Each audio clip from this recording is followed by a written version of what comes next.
Oke Bu, kembali lagi kita di Tes Riti Indonesia yang sesi ketiga.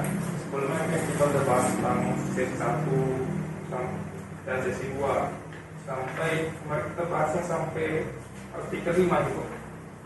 Ya. Paragraf ketiga. Iya. Artikel 5 permanent establishment. Nah, bisa ibu jelaskan langsung tentang paragraf ketiga saya.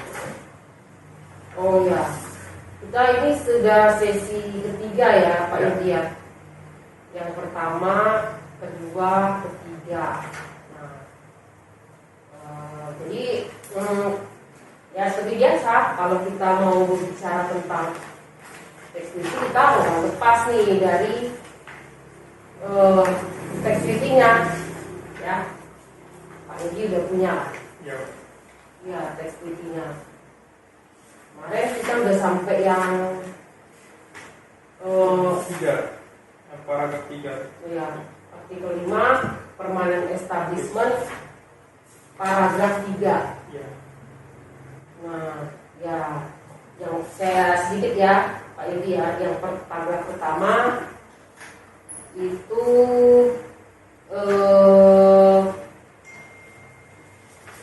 apa namanya,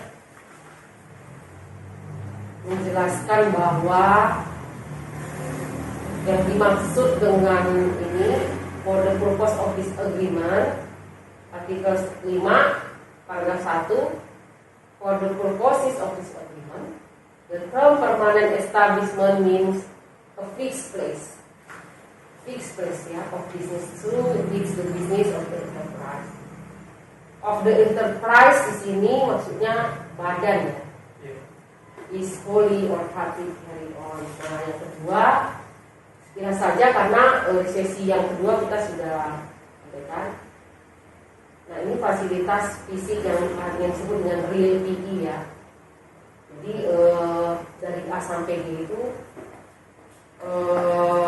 tempatnya ada, wujudnya ada gitu. Jadi gampang sekali sebenarnya ya. A place of management, a branch, an office ya. Jadi bukan karena besar kecilnya kantornya, misalnya kita melihatnya ada nih kantornya besar gitu. Enggak, dengan satu kursi, satu meja saja sudah dianggap BUT. Nah, ini yang real PE itu A sampai G. Yang H ini yang construction ya, kata kuncinya eksis. Yang I itu furnishing of services ya, aktivitas jasa ya. Jasa itu ada kata kuncinya adalah activities continue. Nah, yang paragraf 3 adalah ini yang tidak masuk BUT ya, yang tidak termasuk BUT. Itu ada storage ya, ada display, ada advertising, ada scientific research. Jadi semata-mata itu ada semata-mata. Jadi tidak ada penghasilan yang dihasilkan gitu ya di sana. Hanya semata-mata untuk pameran gitu. Hanya semata-mata untuk Iklan. Iya, iklan, benar. Iklannya Pak Yudi. Ini ada apa tadi? Iklan itu advertising ya, yang E ya. Oh ya. Yang 4 itu an enterprise of a contracting state shall be deemed to have a permanent establishment in another contracting state if it carries on supervisory activities in that other state for more than 6 months in connection with the construction. Nah, ini ya, dengan konstruksi juga instalasi. Sama ya, 183 ini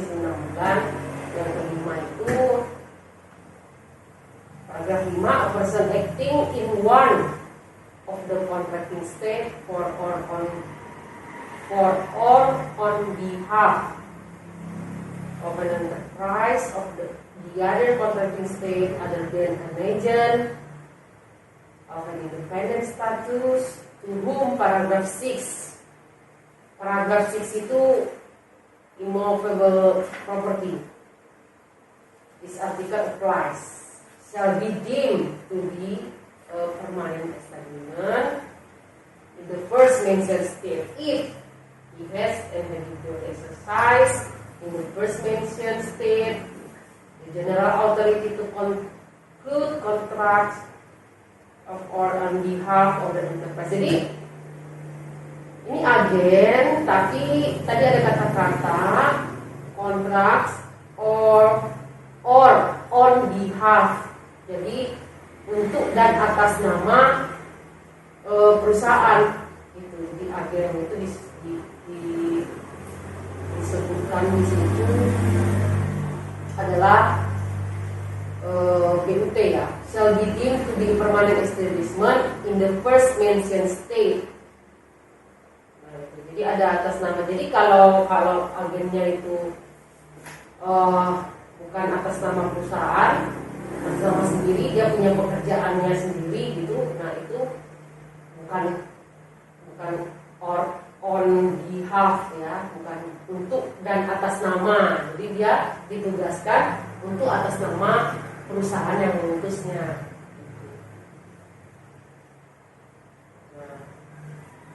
Itu yang keenam, tidak ada ini ya, kita lewatkan saja.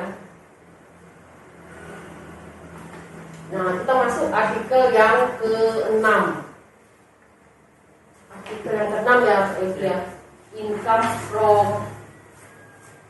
immovable property. Nah, jadi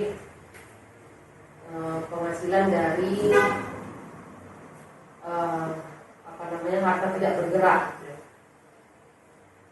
Dari harta tidak bergerak. Jadi income derived by a resident of a contracting state from immovable property situated in the other contracting state may be taxed significantly. Artinya paragraf pertama ini penghasilan dari yang diperoleh dari harta tidak bergerak ini, ya, dari harta tidak bergerak ini, itu yang bisa memajaki adalah negara di mana harta tersebut berada. Jadi misalnya yang menyewa Mr. Lee di Singapura, yang menyewa sendiri. Nah, rumahnya ada di Indonesia. Itu yang berhak memajaki adalah Indonesia, karena hartanya rumah itu ada di Indonesia. Itu Pak Yudi. Jadi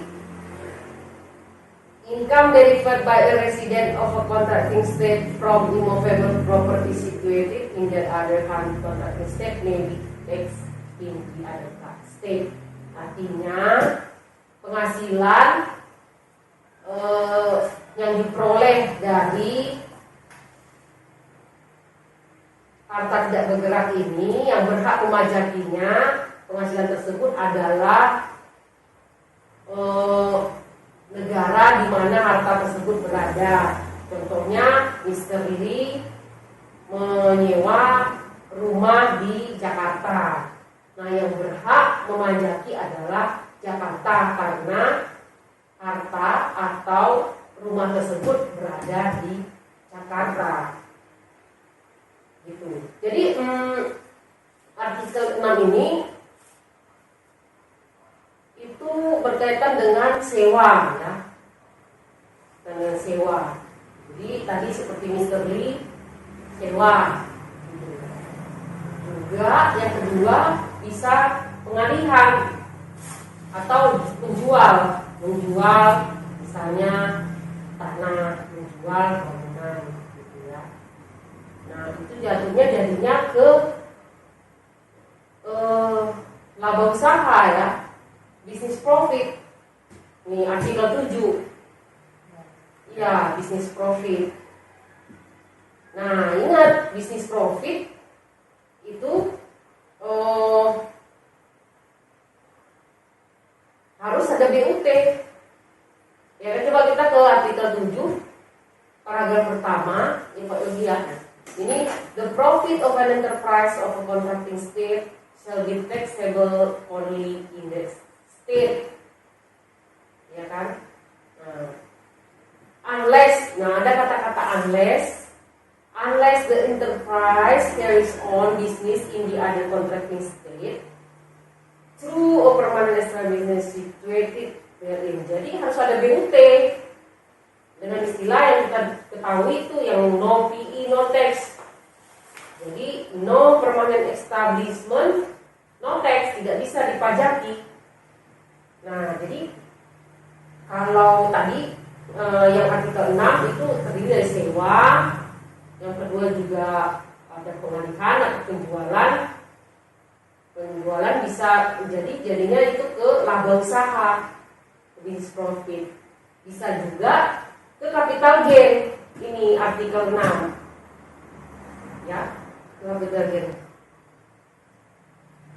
Kenapa bisa masuk ke capital gain? Iya, jadi kalau karena sewa itu masuknya ke artikel 6 ya. Kalau dia jual masuknya misalnya contohnya ke laba usaha, misalnya begini, kita ke artikel 7 ya. Misalnya ini kita berbicara badan usaha nih, LIM PTY Ltd di Singapura gitu ya, menyewa menjual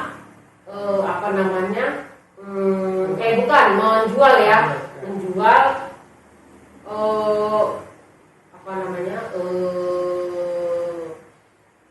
barang tadi, rumah yang ada di Indonesia. Nah, tapi ingat untuk artikel 7 harus ada BUT. Nah, si tadi LIM PPY Ltd ini punya BUT di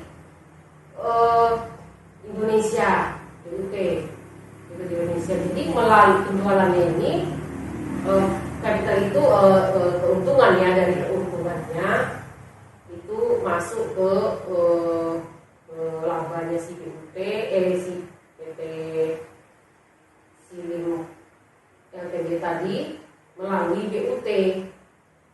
Gitu, itu kan ada selisih, ada laba. Jadi dia capital gain kalau ada keuntungan ya. Jadi ada loss ya, ada kerugian, ada gain. Nah, ini. Tapi harus ada BUT. Itu contohnya tuh untuk capital. Nah, capital gain ini itu berlaku 1 Januari 2022 ya, Pak Yogi. Itu yang di Perpres ya, Perpres 35 tahun 2021. Itu ada yang dulu tidak diatur. Jadi di tax treaty yang sudah umurnya 30 tahun, setelah 30 tahun di amandemen nih. Nah, salah satunya adalah capital gain. Salah satunya adalah capital gain.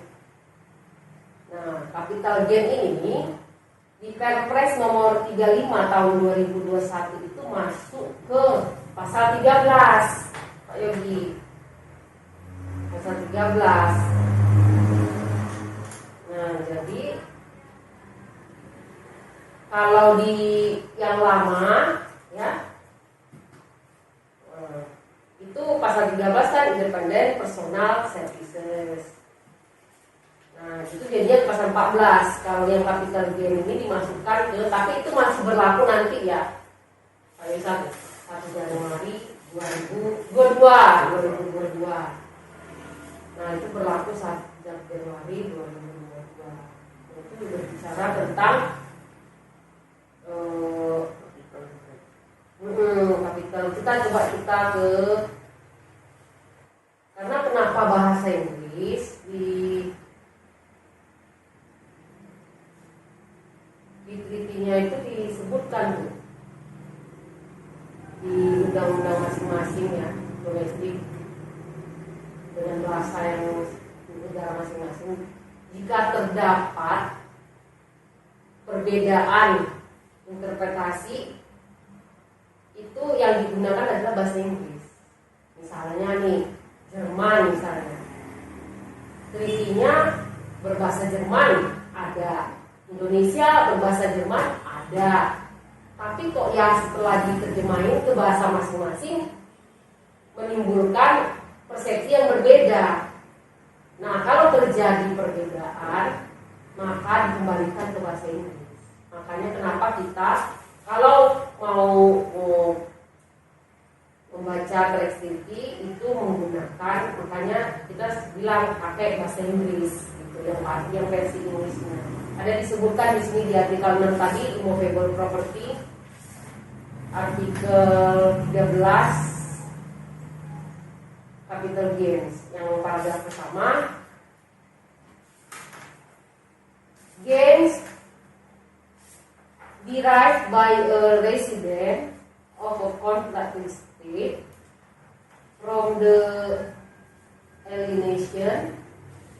Nah, dari pengalihan ya, dari harta of immovable property referred to in artikel 6 ini ya, and situated in the other country state may be paid. Jadi dia diatur juga tuh, selain di income kan di paragraf pertama kan sudah disebutkan tuh, artikel 6 paragraf pertama disebutkan penghasilan ya dari harta tidak bergerak ini ya hanya dipajaki di, yang berhak pajaki adalah negara di mana harta tersebut berada. Itu di mana harta tersebut berada. Itu. Jadi negara di mana harta tersebut berada ya. Gitu. Jadi ini yang di capital gain ada juga disebutkan nih di paragraf pertamanya sama. Gain, keuntungan yang dihasilkan ya, atas pengalihan ya kan. Tadi kan ada sewa, ada jual kan ya, untuk harta tidak bergerak gitu. Nah, untuk ketentuannya bagaimana tarifnya itu dikembalikan ke undang-undang domestik masing-masing gitu. Misalnya kayak sewa itu tarifnya, kalau Indonesia undang-undangnya tarifnya 10%. Gitu. Ya, now gains derived by the resident of a contracting state from the alienation of shares. Nah, saham ya. Other than shares traded on a proof stock exchange. More than 10% of the credibility or liability from immovable as defined in artikel 6. Ada dua di capital gain yang akan berlaku Januari 2022 itu, ada dua paragraf yang juga mengkaitkan dengan paragraf kedua ini. Itu ada procedure, the term shall be defined according with the laws of the state in which the property is situated. Nah, di sini ada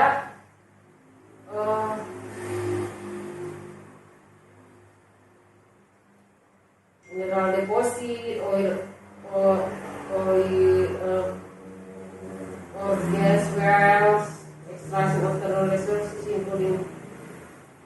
forest produce gitu ya. Jadi ada produk-produk pertanian, juga kehutanan, gitu. Jadi bukan hanya hasilnya saja gitu ya dari harta tidak bergerak, tapi juga misalnya yang melekat pada itu alat-alat utamanya, misalnya seperti izin emisi. Nah, itu juga masuk kategori ke immovable property. Gitu. Ini ya, ini kan. Nih.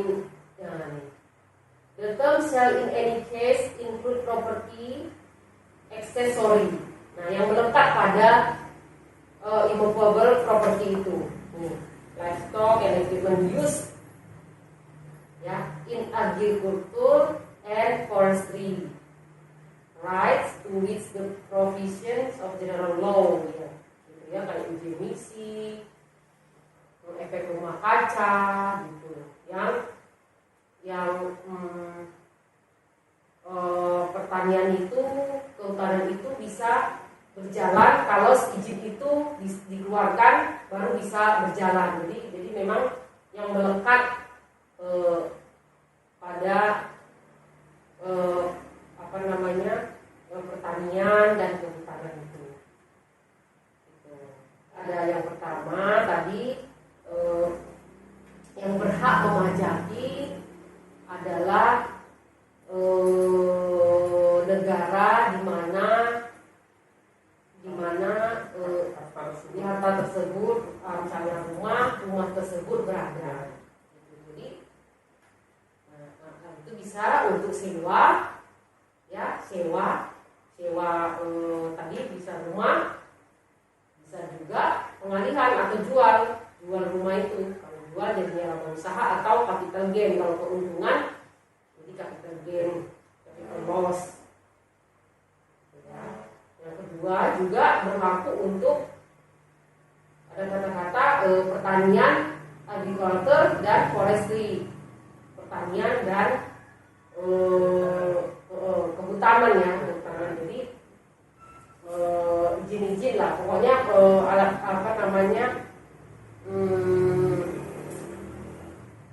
hal-hal yang melekat pada bisa berjalannya gitu pertanian tersebut ya, kehutanan tersebut ya. Kalau nggak ada itu dia nggak bisa jalan. Jadi yang utama gitu, seperti izin-izin tadi gitu, izin-izin emisi dan yang lain-lain. Jadi untuk tarif, untuk ketentuan-ketentuan lebih lanjutnya itu diserahkan ke undang-undang domestik negara masing-masing, undang-undang PPH negara masing-masing. Kalau Singapura dan Indonesia pakai Singapura dan Indonesia. Oke Bu, ini kesempatan kita pada hari ini cukup mendalam ya untuk artikel 6 ini. Ya. Mungkin untuk artikel 7 kita bisa bahas lain waktu ya Bu. Ya. Oke. Intinya dari artikel 6 ini tentang penghasilan dari harta tidak bergerak, di mana penghasilannya itu diambil dari negara di mana harta tak bergerak dipajaki. Pajaki di mana harta. Ya. Untuk artikel 7 tentang bisnis profit itu akan kita lanjutkan di lain kesempatan Bu. Ya. Nah, untuk hari ini terima kasih Bu atas waktunya. Ya. Nah, untuk soal pajak nanti artikelnya dan sesi-sesinya bisa ditengok di link yang kami berikan di kolom deskripsi. Sekian, saya Yogi Wahyudi dari Bukis undur diri dan sampai jumpa di episode berikutnya. Terima kasih. Terima kasih.